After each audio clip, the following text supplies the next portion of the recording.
My name is Portia Mystique, and I am with The Hidden Vine, and I am super excited to be interviewing the incredible, the marvelous Sebastian Sidi. Sebastian, how you doing? I am doing fantastic. Thank you so much. You're very welcome, and thank you for inviting me into this awesome space. We are in Sebastian's studio. Sebastian is the founder of Sebaz Video Productions.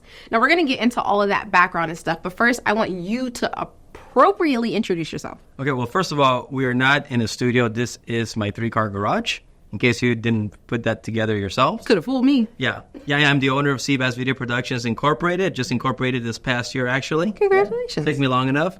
But yeah, I've been having a great time the last 8 years just building my business and just growing and learning and connecting with the community. Okay, so tell me a little bit about what it is that you do exactly. Wow. So with video production, there's a wide variety of things that I do. I started off, obviously I was a musician before I was a full-time videographer, so I started off doing music videos.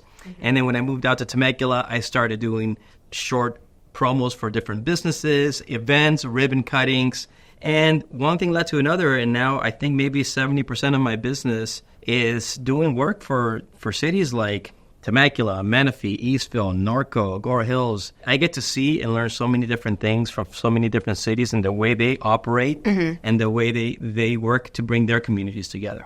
So what is the best thing you've seen with Temecula? Like the work that you've done in this city. Give me something amazing. The city of Temecula has quite a few different videographers that they use. They're such a big city and they do so much with video. And I landed their account a couple of years ago. I've had the honor of doing a few videos for their State of the City. And I don't know if you've ever been to the Temecula State of the City, but they go all out. There's 1,000 people in the audience and their video productions are amazing. So there are some real talented video companies out there that do amazing work that inspire me to do better. I had the chance this past year to do a video for CTE, which highlighted the pathways, the pathway programs, and I had the opportunity to go into different high schools and see and document some of the different pathways that they offer, from video production to culinary. I mean, you name it. They didn't have this when I was in high school. And it was a really amazing experience. I got to interview all the kids. In fact, one of the kids is one of my interns now. Oh. And it was really great, and it was really cool to be able to see it on the big screen at the State of the City. So I get an opportunity to do some really cool things with the city. Congratulations. I like the fact that you're truly interested in learning, being a part of the community, and really just allowing it to be a part of you, right? Instead of it just being transactional or just being a job, which kind of begs the question, why though? Why video production? You know, I gave up a musical career. I had a really good career, and I gave it up on purpose because even though I was doing well, I knew that it wasn't something I wanted to do 10 years from that moment. So I wanted to transition over, but I also didn't want to work for anybody. So I had to find something else that was artistic. Okay. And I spent a lot of time in front of the camera. You know, with doing my concerts, I was part of 3 PBS specials where I've had cameras all over flying around filming me perform. I've been interviewed on news channels, Spanish talk shows, you name it. And I was always pretty intrigued by all the cameras.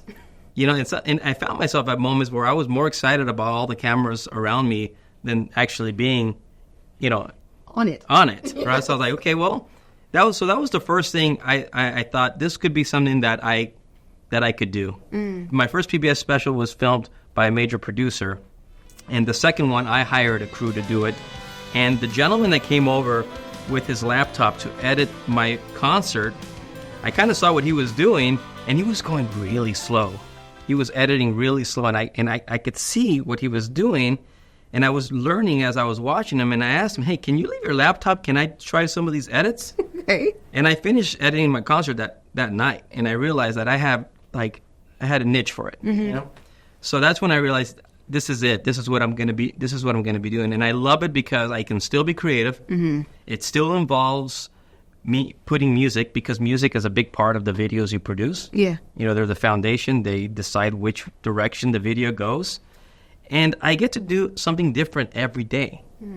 And the best part about it, especially now that I'm established, is that there's days where I'm just here at home in my garage studio, editing, having my coffee, taking breaks, and watching maybe an episode of Netflix just to kind of break the day up. Yeah. Because I work 12 hours a day, so I can't just work nonstop. Yeah. And then there's days where I'm out filming, right? Right. So it's different every day. I don't get bored. It's always exciting. It's always different. And I'm very, very grateful that I get to write my own ticket.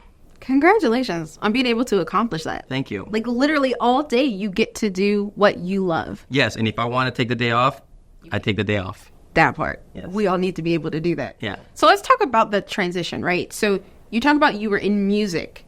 Tell me a little bit about that, what that was like, why you got into it, and then, of course, leading up to the transition. I started playing drums at age 13. I joined a few rock bands. I wasn't really hearing the music that I wanted to play to 100%. Mm-hmm. And when I was about 16 years old, somebody left their keyboard, a little kid left his keyboard at one of our New Year's parties. And I started kind of playing around. I'm like, hey, I'm coming up with these little melodies. And these melodies were just melodies that were in my head. So I started showing the guitar player of the band, hey, can you do this? Mm-hmm. So he started kind of, doing the guitar to what I would compose on the piano. Mm. Eventually, my parts got a little too intricate, and I started venturing out on my own. I realized I could not sing, so everything was going to be instrumental music. And before I knew it, I was composing songs. I don't read music, so it's all in my head. Wow. And I went out and started performing at some different shopping centers. Mm-hmm. And I was drawing crowds and getting tips and making money. So at age 18, I was already making $300 a day just in tips going out playing the piano. Wow. And this was at a time where my father wanted me to go to college and maybe do real estate. And I said, Dad, I hate school. I barely made it out of high school. I had to make something happen with my music. So mm-hmm. I promised myself that I would perform at every outdoor venue in Southern California, and I pretty much did. I ended up playing at Irvine Spectrum, Fashion Island, Shoreline Village, the Block at Orange, Horton Plaza, Universal City Walk. I got the Orange County Fairgrounds. Then I got called by Disney because I had a pretty cool show. I have an elevating piano with smoke that comes out of it. So I was drawing crowds. And I was selling CDs all day long. Mm-hmm. So I was making like $1,000 a day, $1,500 a day cash. Mm-hmm. So I was rolling. I was having the time of my life and in my 20s, right? But I knew that the time came where I had to say, okay, let's plan for something else here because I can't do this too much longer. I don't want to be in my 50s, rolling around to a shopping center. I'm missing out on birthday parties, 4th of July's, Yeah. So there was a time to pivot. Yeah. Got it. But you're still playing, right? We know that you still perform. So what does that look like for you? There's a positive part and a negative part. The positive part is that now I get to perform on a larger scale, but just once in a while. So I've produced many concerts, so I have that experience. So if I want to produce a concert, I know how to do it. Mm-hmm. But it's a lot of work. Yeah. And so I only do one maybe every 5-6 months. Oh. But I incorporate sponsors, which are my video clients. So I guess theoretically, Sebaz Video Productions kind of finances my music now. Kind of interesting. Supports it, endorses it. Yeah. And brings in sponsors to promote it. Full circle moment there. Yeah. So that's pretty cool. Mm-hmm. The sad part is that I don't get to do it very often. So I miss it. My next concert is in September, and I have to take off pretty much 3 weeks before my show just to practice. So let's talk about that, right? September 7th is the next concert that's happening. So tell us a little bit about this. Yeah, so like I said, every 5-6 months, I like to put on a concert. This one's going to be held at the Corporate Room, which is where we host our monthly mixer. Mm-hmm. And I have a great partnership with the Corporate Room. So all of my concert lighting, my sound, everything's up there. My stage, it's there. Oh. So it's a kind of a turnkey venue for me. Mm-hmm. Doesn't mean I can't do shows in other places because I have. Yeah. But this is a place where I feel it's kind of like my home base. Mm-hmm. It's a very intimate place, so we can fit up to about 140 people, theater style. Mm-hmm. This concert I have a special guest guitar player who's going to be playing some of my rock original songs, and then I have an amazing saxophone player. So the guitar player's name is Kevin Zingali. Okay. He's from Argentina. He lives here in Temecula. Nice. And the saxophone player, Jason Weber, is a monster of a saxophone player, and he plays all over the Temecula wineries. So yeah, and then we have a comedian, Karen Robertson, who's going to be doing. I always have a comedian in the middle of my set that comes in and kind of breaks the breaks it up. And it's just a really great time. Callaway Winery is one of my sponsors. I used to perform there at their restaurant. They used to be one of my video clients, and they sponsor my events. Nice. And they provide wine for people to enjoy, and it's included in the ticket. Okay, how can we get tickets? Because look, you guys, I don't know if you can do this. I got my tickets, okay? So how can people get theirs? SebastianSidi.com. Simple, yeah. S-I-D-I, Sebastian Sidi, S-I-D-I.com. And we'll put the information on the screen. That part. Right here somewhere. So you have the video production, you have the music, but we know that you do other things. So what does that look like? Just drop some other things that you got going on. Well, when I first moved out here, immediately I joined the Temecula Chamber of Commerce. And that's how I kind of started promoting my business. But in doing so, I realized that although I really liked the network mixers, it was missing the entertainment factor. Okay, I like to entertain people no matter what we're doing, and I believe that entertainment, particularly background music, changes the whole vibe of any room, right? Sure. Yeah. So I decided to start my own network mixer right here in the studio. I partnered up with a local paper, where they were the neighbors newspaper, and a young lady that was doing social media. And I said, hey, you post an ad, a full-page ad every month in your paper. You do the social media, I'll create the content, and we'll partner up and create this network mixer. First day, we had 23 people here, and then we had 40 people, then we had 60 people. It went from this room to this room in the side of the house, and then it went to the back of the house, and it went all the way to the back of the house. So then I had to find a new place. Yes. And it's grown to be basically the biggest non-chamber affiliated network mixer in the Temecula Valley. So on average, we average probably 70 to 100 people that attend the mixer every month. And we have not missed one date since I started, with the exception of COVID. Gee whiz. Congratulations on that. So we're talking about, we have something coming up, right? October 2nd is the Neighbors Business Expo number 2. This is the second one. Yeah, so with the Neighbors Monthly Business Mixer, we basically developed an audience. We have a fan base. And we decided, hey, you know what, let's do something big once a year. So last year, we decided to do the expo, the first annual, I guess you're not supposed to call it the first annual expo. Because it's not annual if it's the first time. Yeah, what is it called? There's an inaugural? Inaugural? Is that what it is? Yeah. Okay. So we set the date. We booked the warehouse. Jonathan, my partner, used to work for Rough and Ready, so we decided to do it at the Rough and Ready moving warehouse. Yeah. And we sold 70 vendor spots, and we're like super ecstatic, but we still didn't know who was going to show up, because you can book vendors all day long. But we're the people. Right, so we had no idea. We didn't have any kind of registration or anything, and everybody showed up. It was packed from the moment the doors opened all the way till the very end. We had to kick people out, and it felt so good to be able to bring all those businesses together and see them like partnering up with, and everybody's doing business. It was very rewarding. And although on the selfish side, we obviously did these mixers and these expos to put our own businesses in the forefront, right? For sure. But we don't do anything that's not a win-win.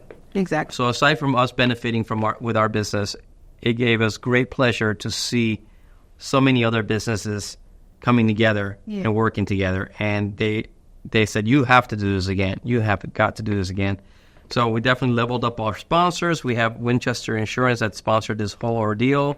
Our venue sponsor, I have to mention that they donated the space. South Coast Winery donated the space to us because they're also, big advocates of bringing businesses together. Right. So we have the entire ballroom, and we're almost sold out. It's going to be huge. Our reputation has allowed us to easily get mayors to attend. So now we have 6 of our local mayors that are coming, including our Temecula's own Mayor Stu is going to be there. They're going to be doing a meet and greet from 5:30 to 6:30. We did that last year. It was very, very successful and a lot of fun. The community really enjoyed having the mayors there. The chamber is going to be there. The city of Temecula is going to be there. We're really looking forward to this. You know what I love about it is that, it seems as if authenticity and communication, or community even, is your core values, right? Yeah. Like having those authentic relationships, building those out, and then just being a part of a community as a whole is what brings people together. It makes it so easy. Yeah, none of this was ever planned. It was something that's very organic. What we love about it, and we love all the chambers of commerce, but what we love about this event is that it's not affiliated with any of the chambers.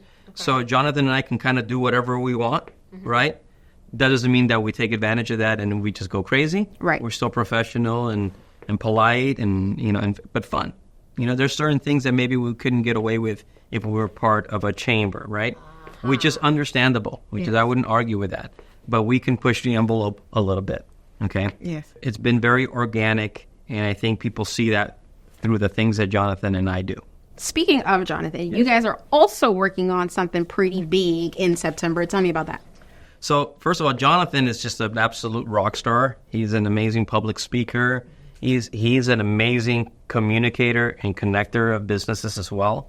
But he was actually asked to be the new organizer of TEDxTemecula, which for somebody that's really a fan of public speaking, that is a huge honor for him, and I'm really proud of him for that. Becoming the new organizer, he needed to put together a new board. Yes. So obviously he invited me to be the person that handles all the video production end of it, which I'm very grateful for, but also as a consultant for the flow of the event and things like that. And we have some other great partners involved in this as well. Yeah. It's something very new for all of us. There's a big learning curve, but we're really looking forward to the event on September 28th at the Temecula Community Theater. And how can people tap in? Well, TEDxTemecula.org. I think it's .org. If not, it's .com. Is it on there? .com. .com. Okay. TEDxTemecula.com. You can get tickets. You can scan the code. I'll put it on the screen as well. We've already chosen the 8 speakers. We can't announce them just yet. Yeah. But they will be announced soon. That was quite a process as well because there's a lot of talent out there. And we had to make sure we covered a lot of different topics and subjects. Exactly. So that should be a great event.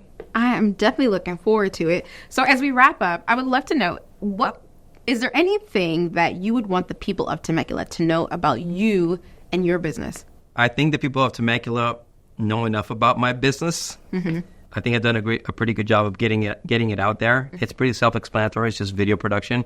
What I do want to say is that for those businesses that have not joined the chamber, whether you live in Menifee, whether you live in Murrieta or Temecula, I think it's very important that you join a local chamber. I am now very fortunate enough to be on the board of the Temecula Chamber. I got elected to be on the board this year, and it's been also an amazing experience and honor.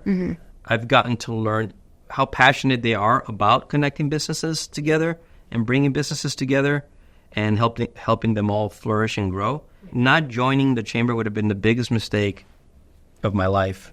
Right. So for those businesses that aren't members of a chamber, I highly recommend that you join the chamber today and connect with other business owners, and that's how you're going to grow your business.